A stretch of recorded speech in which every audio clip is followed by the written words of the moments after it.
Uso! So ayun na nga mga master at napalaban na naman tayo sa paghahalo ng semento.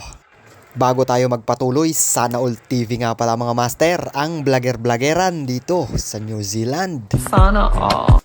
Nakarating ako dito sa New Zealand noong February 2023 bilang isang hotel maintenance technician or handyman kung tawagin dito. All around ang ginagawa kong trabaho sa kumpanya. Pero ang hawak ko na visa ay hospitality lang, o diba ang fishy? So alam nyo na yan master. At kung mapapansin nyo, hindi hotel lang pinagtatrabahuan ko ngayon, kundi construction. Isa kasi ito sa mga property or pagmamayari ng employer ko.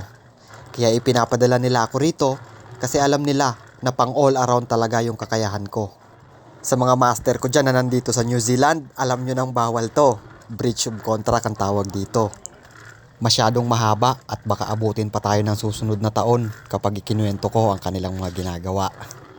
Medyo takot pa din kasi ako sa ngayon, baka mawalan ako ng trabaho at meron akong pamilyang binubuhay. Kaya tiis-tiis lang muna sa ganitong sitwasyon. Aayon din sa akin ang panahon at syempre sa gabay ng Panginoon. Dati sa hotel lang talaga ako nagtatrabaho.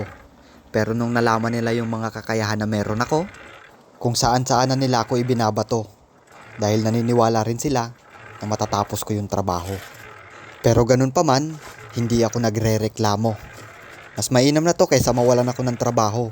Dahil alam nyo ba, napakarami ng mga kapwa ko Pilipino na walang trabaho dito sa New Zealand dahil nga sa recession. Yung iba nga halos kararating lang, nagsiuwian na agad sa Pilipinas. Kasi nga nawalan sila ng project. Nawalan ng project yung kumpanya na pinagtatrabahuan nila. Kaya still thankful pa rin ako. Kasi kahit nabawasan man yung oras na sinasahod ko, ang mahalaga, may trabaho pa rin ako. At ang pinaka-importante sa lahat ay nasa New Zealand pa rin ako. Isa sa pinakamagandang bansa sa buong mundo. Medyo may kamahalan lang pero kayang-kaya naman, nasa sayo naman yan kung paano mo gagastusin yung kinikita mo. At kung gusto mong malaman ang mga cost of living dito sa New Zealand, panoorin mo yung ibang video ko. Pwede mong bisitahin ang Sana All TV sa YouTube at sa Facebook syempre. At ang karamihan sa mga content na ginagawa ko ay overseas job hirings mga master. Kaya kung bago ka pa lang sa channel ko, i-follow mo na, i-subscribe mo na. Baka makatulong ka sa kapwa mo na nangangailangan or gusto makapagtrabaho sa overseas. At lagi kong pinapaalala na huwag kayo sa akin mag-apply dahil isa lamang akong gabay.